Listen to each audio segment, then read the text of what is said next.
Hello friends, welcome to EduScore NCERT.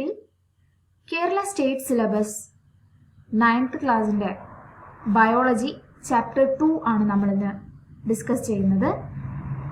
നമ്മൾ കഴിഞ്ഞ ക്ലാസ്സിൽ അല്ലെങ്കിൽ കഴിഞ്ഞ വീഡിയോസിൽ പറഞ്ഞിരുന്നു ഹൗ പ്ലാന്റ്സ് മേക്ക് ഫുഡ്. അവരുടെ പ്രോസസ്സൊക്കെ നമ്മൾ പറഞ്ഞിരുന്നു. അവരെങ്ങനെ ഫോട്ടോസിന്തസിസ് എന്നൊരു പ്രോസസ്സ് വഴി ഫുഡ് ഉണ്ടാക്കുന്നു. അവരാണ് പ്രൈമറി പ്രൊഡ്യൂസേഴ്സ് എന്നും നമ്മളും നമ്മുടെ ചുറ്റുമുള്ള ആനിമൽസും ഒക്കെ അവരെ മുകളിൽ ഡിപ്പെൻഡ് ചെയ്യുകയാണെന്നും നമ്മളൊക്കെ കൺസ്യൂമേഴ്സ് ആണ്. അവർ ഉണ്ടാക്കുന്ന പ്രൊഡ്യൂസ് ചെയ്യുന്ന ഫുഡ് നമ്മൾ കൺസ്യൂം ചെയ്യുകയാണെന്നാണ് നമ്മൾ കഴിഞ്ഞ ചാപ്റ്ററിൽ പറഞ്ഞു വെച്ചിട്ടുള്ളത്. This chapter is food through digestive tract. അങ്ങനെ പ്ലാന്റ്സ് ഉണ്ടാക്കി വെച്ച ഫുഡ് അല്ലെങ്കിൽ പ്ലാന്റ്സിനെ വേറെ ഒരു ആനിമൽ കഴിച്ചു, വേറെ ഏതെങ്കിലും ഒരു പ്രൈമറി കൺസ്യൂമർ കഴിച്ചു, അതിനെ നമ്മൾ കഴിക്കാൻ പോവാണ്. അങ്ങനെ ഓൾറെഡി ഉള്ള ഫുഡിനെ എങ്ങനെയാണ് ഡൈജസ്റ്റീവ് ട്രാക്റ്റിലൂടെ പോയിട്ട് ഡൈജഷൻ നടക്കുന്നത്, ആ കാര്യങ്ങളൊക്കെയാണ് നമ്മൾ ഈ ചാപ്റ്ററിൽ പഠിക്കാൻ പോകുന്നത്. Chapter 2 food through digestive tract. അപ്പോൾ ഇവിടെ ഒരു ക്ലാസ്സിൽ അവർ ഡൗട്ട് ബോക്സ് വെച്ചിട്ടുണ്ട്. അതിൽ വന്നൊരു ഡൗട്ടാണ്, plants which prepare and use food by themselves do not have a digestive system. Then why do we who receive food from plants have a digestive system? അപ്പോൾ എന്താ doubt? Plants അവർ തന്നാലെ ഭക്ഷണം ഉണ്ടാക്കുന്നു, അവർക്കൊന്നും digestive system ഇല്ല. എന്നാൽ അവരിൽ നിന്ന് food എടുക്കുന്ന നമുക്ക് എന്തിനാ ഒരു ഡൈജസ്റ്റീവ് സിസ്റ്റം എന്നാണ് ഇവിടെയുള്ള doubt. Adityan is reading a question from the doubt box maintained by the Science Club. What reply you can give? Write in the Science Diary. അപ്പോൾ എന്തായിരിക്കും? പ്ലാന്റ്സ് ഉണ്ടാക്കി വെച്ചിട്ടുള്ള ഫോമിലുള്ള ഫുഡിനെ നമുക്ക് അതേപടി അബ്സോർബ് ചെയ്യാൻ പറ്റുന്നില്ല. എന്തിനാണ് നമ്മൾ ഫുഡ് കഴിക്കുന്നത്? നമുക്ക് എനർജിയൊക്കെ കിട്ടാൻ വേണ്ടിയിട്ട്.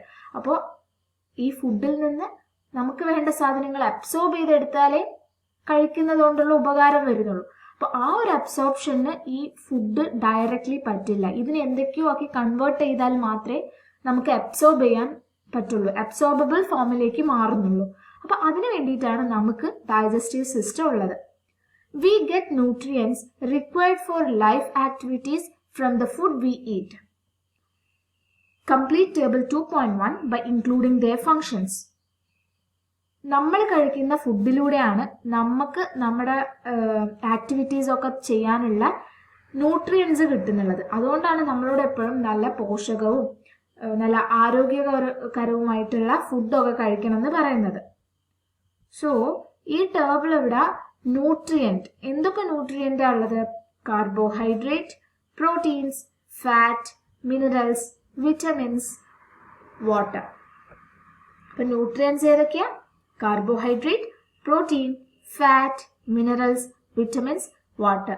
ഇവിടെ ഓരോന്നിൻ്റെ ഫങ്ഷൻ എഴുതാൻ വേണ്ടിയിട്ടാണ് ഈ ടേബിളിൽ നമ്മളോട് പറഞ്ഞിട്ടുള്ളത്.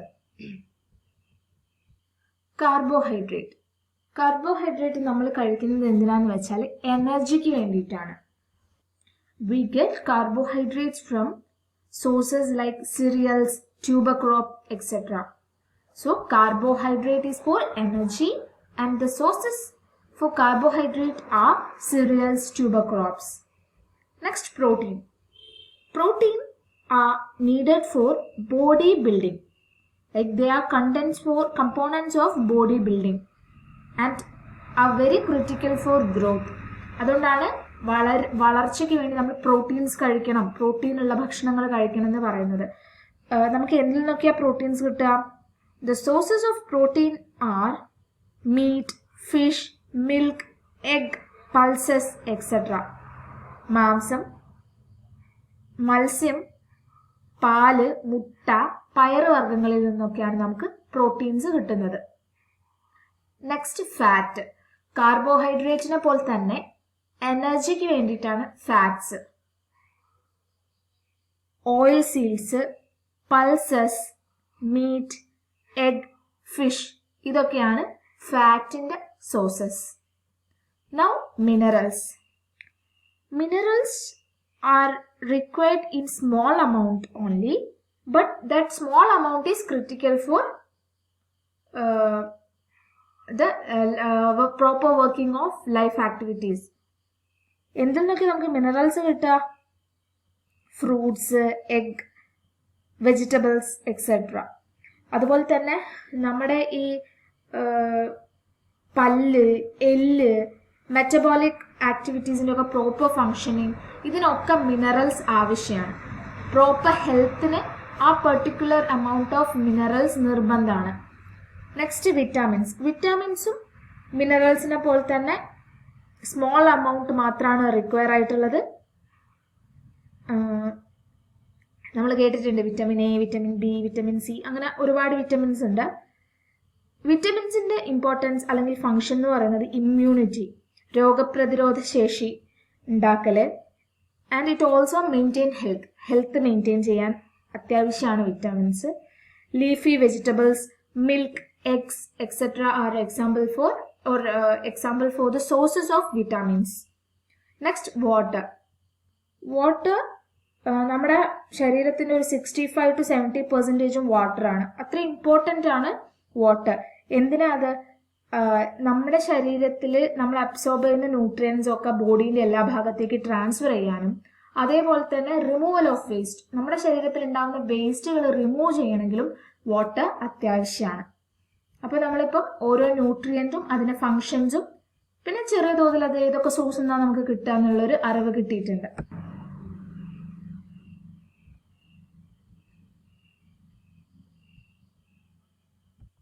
You know that the food materials we eat are not absorbed as such by our body.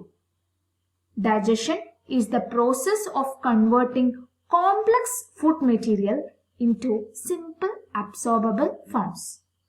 ഇപ്പം നമ്മൾ പറഞ്ഞു, നമ്മൾ കഴിക്കുന്ന ഫുഡ് മെറ്റീരിയൽസ് അതേപോലെ അല്ല ബോഡി അബ്സോർബ് ചെയ്യുന്നത്. അതിനിടയിൽ ഡൈജഷൻ എന്നൊരു പ്രോസസ് നടക്കുന്നുണ്ട്.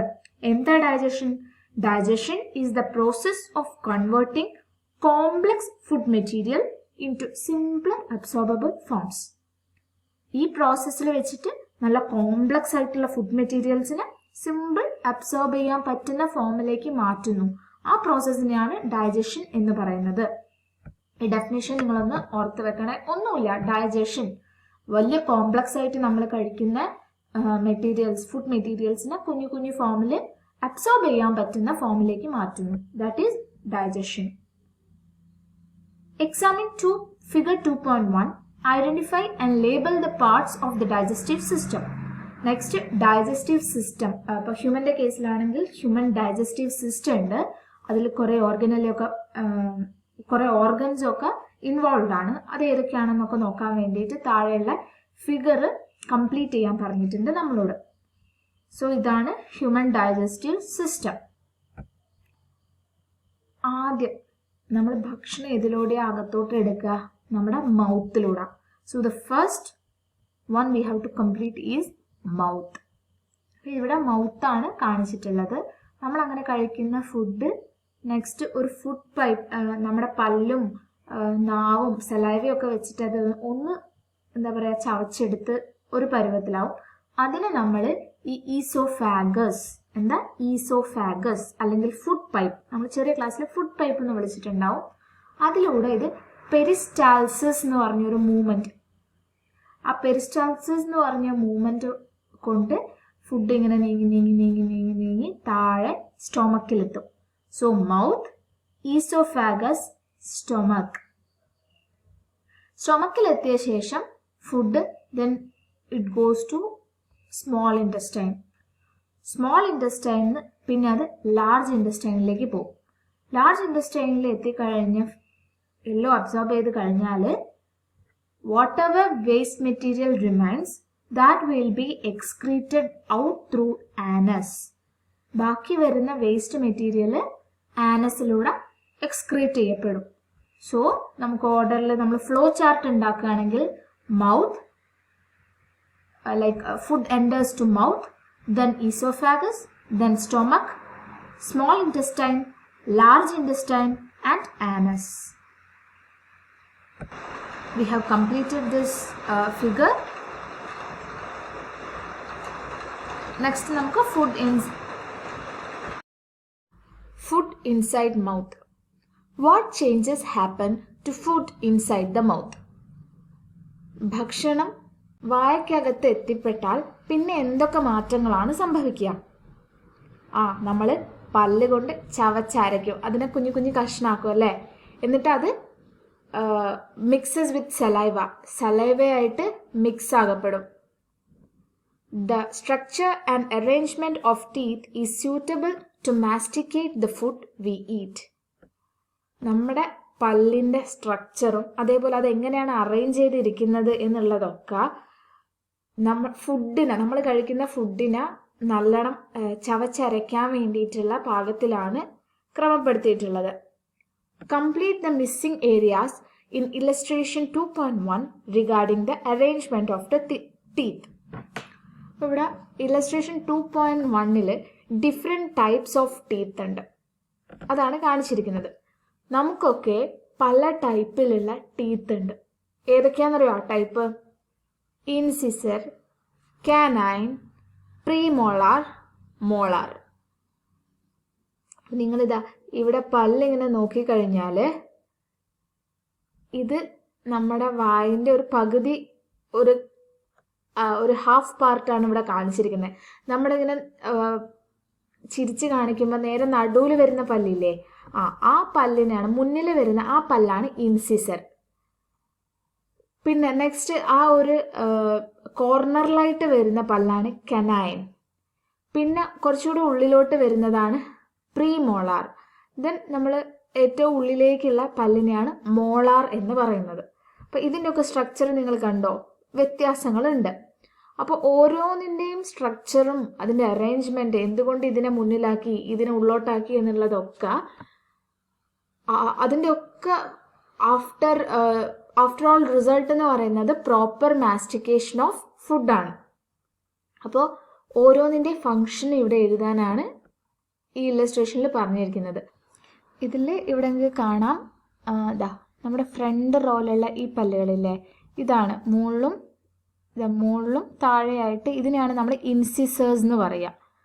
നെക്സ്റ്റ് ഈ കോർണറിലുള്ളതാണ് കനൈൻ. കനൈൻ. നെക്സ്റ്റ് നമ്മളിപ്പം നേരെ സെൻറ്ററിൽ നിന്ന് ഇങ്ങനെ പറയുകയാണെങ്കിൽ incisor, then canine, then premolar, പിന്നെ ഏറ്റവും ഉള്ളിൽ മോളാർ. അങ്ങനെയാണ് നമ്മൾ സെൻറ്ററിൽ നിന്നാണ് പറഞ്ഞു തുടങ്ങുന്നത്, അത് നിങ്ങൾ ഓർക്കണം. ഇവിടെ നിന്നാണ് നമ്മൾ പറഞ്ഞു തുടങ്ങുന്നത്. ഒരു ഹാഫ് എടുത്തിട്ടാണ് നമ്മൾ പറയാൻ പോകുന്നത്. Incisor, canine, premolar, molar. ആദ്യം നമുക്ക് ഇൻസിസറിൻ്റെ ഫങ്ഷൻ എന്താണെന്ന് നോക്കാം. So incisors help to bite and cut the food. നമ്മുടെ വായിലേക്ക് വരുന്ന വലിയൊരു ഫുഡ് പാർട്ടിക്കിളിനെ നമ്മൾ ചവച്ച് കട്ട് ചെയ്ത് കുഞ്ഞു കഷ്ണാക്കാൻ വേണ്ടി സഹായിക്കുന്ന പല്ലാണ് ഇൻസിസർ എന്ന് പറയുന്നത്. Next canine. കനൈൻ എന്ന് പറയുന്നതാണ് ഷാർപ്പസ്റ്റ് ടീത്ത് എന്ന് പറയുന്നത്. ഭയങ്കര മൂർച്ചയേറിയ പല്ലാണ് canine. They are used for tearing apart. നമ്മളിപ്പോൾ മീറ്റൊക്കെ കഴിക്കുമ്പം അതിനെങ്ങനെ വലിച്ചിതാക്കണമെങ്കിൽ അങ്ങനെ ഫുഡ് ടിയർ ചെയ്യാൻ വേണ്ടിയിട്ട് യൂസ് ചെയ്യുന്ന ഒരു പല്ലാണ് കനൈൻ എന്ന് പറയുന്നത്. Next premolar. പ്രീമോളാറിനൊരു ഫ്ലാറ്റ് സർഫസ് നിങ്ങൾക്ക് കണ്ടൂടെ? ഇവിടെ ഒരു ഫ്ലാറ്റ് സർഫസ്. ഇതിനെ അപേക്ഷിച്ച് ഇത് കുറച്ചുകൂടി ഒരു ഫ്ലാറ്റാണ്.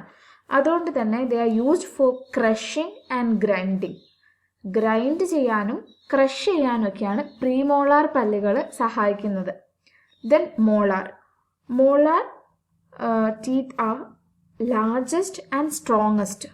വലുതുമാണ്. നിങ്ങൾക്കിപ്പോൾ സൈസ് നോക്കിയാൽ തന്നെ അറിയാം. നോക്കൂ എന്ത് വലുതാ അത്. ദ ലാർജസ്റ്റ് ആൻഡ് സ്ട്രോങ്ങസ്റ്റും ആണ്. അതേപോലെ തന്നെ ഇതിനും ലാർജ് ഫ്ലാറ്റ് ആയിട്ടുള്ളൊരു സർഫസ് ഉണ്ട്. അതുകൊണ്ട് തന്നെ they are also used for grinding food. അപ്പോൾ ഇതൊക്കെയാണ് ഈ ഓരോരോ ടൈപ്പ് ഓഫ് പല്ലിൻ്റെ ഫങ്ഷൻസ് എന്ന് പറയുന്നത്. Even though teeth vary in their morphology and function, they show similarities in their internal structure. ഈ നമ്മൾ പറഞ്ഞ ടീത്തുകളൊക്കെ അവരുടെ പുറത്തുനിന്ന് കാണാനുള്ള ആ ഒരു സ്ട്രക്ചർ, അതിനെ നമ്മൾ മോർഫോളജി എന്ന് പറയാം. അതിൻ്റെ കാര്യത്തിലായാലും ഫങ്ഷൻ്റെ കാര്യത്തിലായാലും ഒക്കെ ഡിഫറെൻ്റ് ആണ്. പക്ഷേ നമ്മളിവരെ ഇൻറ്റേർണൽ സ്ട്രക്ചർ നോക്കുമ്പം they are similar. Compare the completed illustration 2.1 and 2.2. Analyze and prepare notes on the internal structural similarity and functional difference of teeth. അപ്പോൾ താഴെ നമുക്ക് ഇൻറ്റേർണൽ സ്ട്രക്ചർ കൊടുത്തിട്ടുണ്ട് ഓരോ ടീത്തിൻ്റെയും. അപ്പോൾ അവിടെയുള്ള സിമിലാരിറ്റീസ് എന്തൊക്കെയാണ് എന്നാണ് കണ്ടുപിടിക്കാൻ പറയുന്നത്. ഓൾറെഡി നമ്മൾ അതിൻ്റെ ഫങ്ഷൻ വേസും അതിൻ്റെ മോർഫോളജി വേസും അത് ഡിഫറെൻ്റ് ആണെന്ന് പറഞ്ഞു കഴിഞ്ഞു. Structure of molar tooth.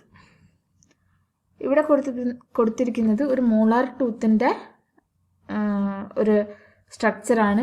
ഇവിടെ കനൈൻ്റെ കൊടുത്തിട്ടുണ്ട്. അപ്പോൾ ഇത് ഏത് ടൈപ്പ് ടീത്ത് നോക്കിയാലും അതിനെ 3 പാർട്ടാക്കിയിട്ടാണ് നമ്മൾ ജനറലി വിളിക്കുന്നത്. ഏറ്റവും അപ്പർ പാർട്ടിൽ crown, then neck, then root. അപ്പോൾ ഏതൊക്കെയാ പാർട്ട്? ഏറ്റവും മുകളിൽ നിന്ന് നോക്കുമ്പം ക്രൗൺ പറഞ്ഞാൽ എന്താ? കിരീടം. അപ്പം അത് മുകളിലല്ലേ, അങ്ങനെ ആലോചിച്ച് വെക്കുക. റൂട്ട് എന്ന് പറഞ്ഞാൽ താഴെ, വേര്, ഇതിനെ പിടിച്ചു നിർത്തുന്ന സാധനം. അതിനിടയിൽ നെക്ക്. അതേ ഓർഡറിലാണ് ഇവിടെ ഉള്ളത്. ഇനി നമ്മൾ കനൈൻ നോക്കിയാലും അത് അങ്ങനെ തന്നെയാണ് ജനറൽ സ്ട്രക്ചർ. ഇതിൻ്റെ ഉള്ളിലുള്ള ഓരോ പാർട്സിനെ നമുക്ക് നോക്കാം. Enamel, white in colour, the hardest part, dead tissue. Enamel എന്ന് പറയുന്നത് വൈറ്റ് കളറിലാണ് ഉണ്ടാവുക. ദേ ആർ ഹാർഡസ്റ്റ്, ഭയങ്കര ഹാർഡായിട്ടുള്ള ഒരു സബ്സ്റ്റൻസ് ആണ് ഇനാമൽ എന്ന് പറയുന്നത്. And they are dead tissue. Next dentine, living tissues which forms the tooth. Tooth form ചെയ്യുന്ന ആ ഒരു ടിഷ്യൂ അല്ലേ, അത് ലിവിങ് ആണ്. അതിനെയാണ് ഡെൻറ്റൈൻ എന്ന് പറയാം. The living tissue which forms the tooth is dentine. Next, pulp. Soft connective tissue seen in the pulp cavity. Blood vessels, lymph duct and nerve fibers are also seen. Pulp എന്ന് പറയുന്നത് ഒരു soft connective tissue ആണ്. നമ്മൾ connective tissue ഒക്കെ നിങ്ങൾക്ക് അറിയില്ല എന്താണെന്ന്. It's A type of tissue. Blood ഒരു കണക്റ്റീവ് ടിഷ്യൂ ആണ്, ബോൺ ഒരു കണക്റ്റീവ് ടിഷ്യൂ ആണ്. അതേപോലെ പൾപ്പ് എന്ന് പറയുന്നത് ഒരു കണക്റ്റീവ് ടിഷ്യൂ ആണ്, പൾപ്പ് ക്യാവിറ്റിയിൽ കാണപ്പെടുന്നതാണ്. ഇനി ഈ ഒരു സോഫ്റ്റ് ടിഷ്യൂവിൻ്റെ ഉള്ളിൽ ബ്ലഡ് വെസൽസ് കാണാം, ലിംഫ് ഡക്റ്റ് കാണാം, നെർവ് ഫൈബേഴ്സ് ഒക്കെ കാണാവുന്നതാണ്. Next cementum. സിമെൻറ്റം എന്ന് പറഞ്ഞാൽ they are calcium containing connective tissue that hold the tooth in socket of the gum. ഓരോ ഗം സോക്കറ്റിൻ്റെ അകത്തും നമ്മുടെ പല്ലിനെ പിടിച്ചു നിർത്തുന്ന കാൽഷ്യം കണ്ടെയ്ൻ ചെയ്യുന്ന കണക്റ്റീവ് ടിഷ്യൂ ആണ് സിമെൻറ്റം എന്ന് പറയുന്നത്. So generally crown, neck, root are the parts of a tooth and it contain enamel, dentine, pulp, cementum, etc. You have understood how the structure of teeth is suitable to break down food materials to smaller particles. What is the role of tongue in this process? നിങ്ങൾ ഇതിൻ്റെ സ്ട്രക്ചറും ഫങ്ഷനും ഒക്കെ കണ്ടു. എന്നിട്ട് നിങ്ങൾക്ക് മനസ്സിലായി എങ്ങനെയാണ് പല്ല് കൊണ്ട് നമ്മൾ വലിയൊരു ഫുഡ് മെറ്റീരിയലിനെ കുഞ്ഞു കുഞ്ഞു പാർട്ടിക്കിളാക്കി മാറ്റുന്നതെന്ന്. ഇനി നിങ്ങളോട് ചോദിക്കുകയാണ്, ഇതിനു വേണ്ടി സഹായിക്കുന്ന മറ്റൊരാളാണ് ടങ്, നമ്മുടെ നാവ്. അപ്പോൾ അതെങ്ങനെയാണ് ഈ പ്രോസസ്സിൽ അതിൻ്റെ റോൾ എങ്ങനെയാണ് എന്നുള്ളതാണ് ചോദിക്കുന്നത്. The tongue helps teeth to masticate food materials and mix them with saliva. ഫുഡിനെ മാസ്റ്റിക്കേറ്റ് ചെയ്യാൻ ടീത്തിനെ സഹായിക്കുന്ന ഒരു ആളാണ് ടങ് എന്ന് പറയുന്നത്. They also help to mix them with saliva. നമ്മുടെ ഫുഡിനെ, നമ്മൾ കഴിക്കുന്ന ഫുഡിനെ സലൈവയായിട്ട് മിക്സ് ചെയ്യാനും ടങ് സഹായിക്കുന്നുണ്ട്. The taste buds in the tongue help in the sensation of taste. നമ്മളിങ്ങനെ ഈ ടേസ്റ്റ് ഒക്കെ അറിയുന്നത് മധുരമായാലും പുളിയായാലും എരിവായാലും കയ്പായാലും ഒക്കെ നമുക്ക് സെൻസ് ചെയ്യാൻ പറ്റുന്നത് ടങ്ങിൻ്റെ അകത്ത് ടേസ്റ്റ് ബഡ്സ് ഉള്ളത് കൊണ്ടാണ്. എന്താ അതിന് പറയാം? Taste buds. Now you have understood the necessity of protecting teeth and tongue which help in masticating and moving food into food pipe. നമ്മൾ പറഞ്ഞു ഫുഡ് മൗത്തിലെത്തിക്കഴിഞ്ഞാൽ നെക്സ്റ്റ് അത് പോവുക ഫുഡ് പൈപ്പ് അല്ലെങ്കിൽ ഈസോഫാഗസിലേക്കാണ്. അതുവരെയുള്ള പ്രോസസ്സുകളെ ഹെൽപ്പ് ചെയ്യുന്ന ആൾക്കാരാണ് teeth. There are different type of teeth. Then ടങ്ങിൻ്റെ അകത്ത് ടേസ്റ്റ് ബഡ്സ് ഉണ്ട്. അങ്ങനെ എല്ലാം കൂടെ നമ്മുടെ ഫുഡ് പ്രോപ്പറായിട്ട് ഈസോഫാഗസ് അല്ലെങ്കിൽ ഫുഡ് പൈപ്പിലേക്ക് എത്തും. അപ്പം പ്രോപ്പറായിട്ട് ഈ ഫങ്ഷനിങ് ഒക്കെ ചെയ്യണമെങ്കിൽ നമ്മളെ ടങ്ങും ടീത്തും ഒക്കെ നല്ല ഹെൽത്തി ആയിട്ട് ഇരിക്കണം. അപ്പോൾ സോ എന്തൊക്കെയാണ് നമുക്ക് ചെയ്യാവുന്ന നല്ല habits so that we can protect our tongue and teeth? Twice in a day നമ്മൾ ബ്രഷ് ചെയ്യണം, പ്രോപ്പറായിട്ട് ബ്രഷ് ചെയ്യണം. അങ്ങനെ ഒരുപാട് കാര്യങ്ങളാണ് നമുക്ക് നല്ല ഹാബിറ്റ്സ് നമുക്ക് കൊണ്ടുവരാൻ പറ്റും നമ്മളുടെ ടീത്തിനെയും ടങ്ങിനെയും ഒക്കെ സംരക്ഷിക്കാൻ വേണ്ടിയിട്ട്. അപ്പോൾ നിങ്ങൾ അത് എന്തൊക്കെയാണെന്ന് നോട്ട് ചെയ്തിട്ടൊരു നോട്ട് പ്രിപ്പയർ ചെയ്യാനാണ് ഇവിടെ പറഞ്ഞിരിക്കുന്നത്. Saliva and digestion.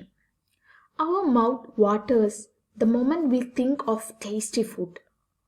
Where is saliva produced? Does saliva play any role in the process of digestion? Note down your assumption. നമ്മളൊരു ടേസ്റ്റുള്ള ഫുഡിനെ പറ്റി ആലോചിക്കുമ്പോൾ തന്നെ നമ്മുടെ വായിൽ വെള്ളം വരും അല്ലേ? എവിടെയാണ് ഈ സലൈവ? ആ വെള്ളം നമ്മൾ പറയുന്നത് എന്തിനാണ്? സലൈവനെയാണ്. അത് എവിടെയാണ് പ്രൊഡ്യൂസ് ചെയ്യപ്പെടുന്നത്? ആ സലൈവയ്ക്ക് ഡൈജഷനിൽ എന്തെങ്കിലും റോളുണ്ടോ? തീർച്ചയായിട്ടും റോളുണ്ട്. നമ്മൾ തൊട്ട് മുമ്പേ പറഞ്ഞിട്ടുണ്ട് അല്ലേ, ടങ് യൂസ് ചെയ്തിട്ടാണ് സലൈവയായിട്ട് ഫുഡിനെ മിക്സ് ചെയ്യാൻ സഹായിക്കുന്നത് എന്നൊക്കെ.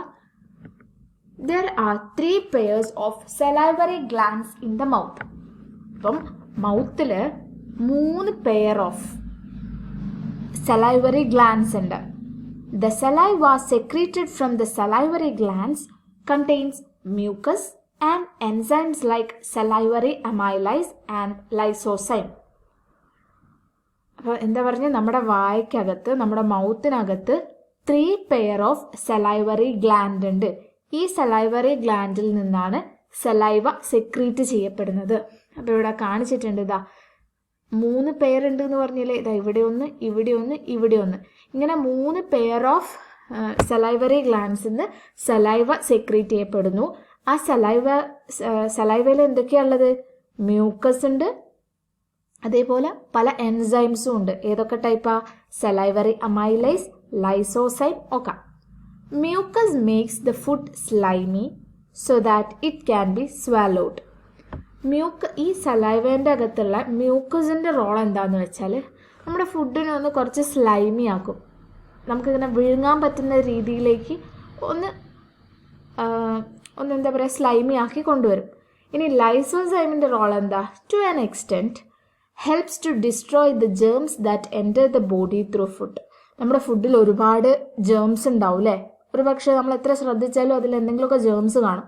അപ്പം അതിനെ ഒരു എക്സ്റ്റെൻറ്റ് വരെ ഡിസ്ട്രോയ് ചെയ്യാനുള്ള കഴിവാണ് ലൈസോസൈമിനുള്ളത്. Salivary amylase partially converts starch to maltose, a form of sugar. Salivary അമൈലൈസിൻ്റെ റോൾ എന്താണെന്ന് വെച്ചാൽ അവർ നമ്മുടെ ഫുഡിലുള്ള സ്റ്റാർച്ച് ഉണ്ടാവുമല്ലോ, ആ സ്റ്റാർച്ചിനെ മാൾട്ടോസ് എന്നൊരു ഷുഗറിൻ്റെ ഫോമിലേക്കാക്കി മാറ്റും. Salivary amylase partially convert starch to maltose. So you have understood the chemistry behind the sweet taste while chewing rice for a certain time without adding curry. കറിയൊന്നും കൂട്ടാതെ പച്ചച്ചോറ് നമ്മൾ കുറച്ചു നേരം വായിലിട്ട് ഇങ്ങനെ ചവച്ച് കഴിഞ്ഞാൽ നമുക്കൊരു സ്വീറ്റ് ടേസ്റ്റ് കിട്ടുന്നതിനുള്ള കാരണം, അതിൻ്റെ കെമിസ്ട്രി എന്താണെന്ന് നിങ്ങൾക്ക് മനസ്സിലായോ? ഈ റൈസിനെ സലൈവറി അമൈലൈസൊക്കെ പാർഷ്യലി എന്താക്കി മാറ്റാൻ തുടങ്ങും? ഷുഗറിൻ്റെ ഒരു ഫോമാക്കി മാറ്റാൻ പോകും. ആ ഒരു മാൾട്ടോസൊക്കെ ആക്കി മാറ്റി വരുമ്പോഴുള്ള ആ ഒരു ടേസ്റ്റാണ് നിങ്ങൾക്ക് കിട്ടുന്നത്.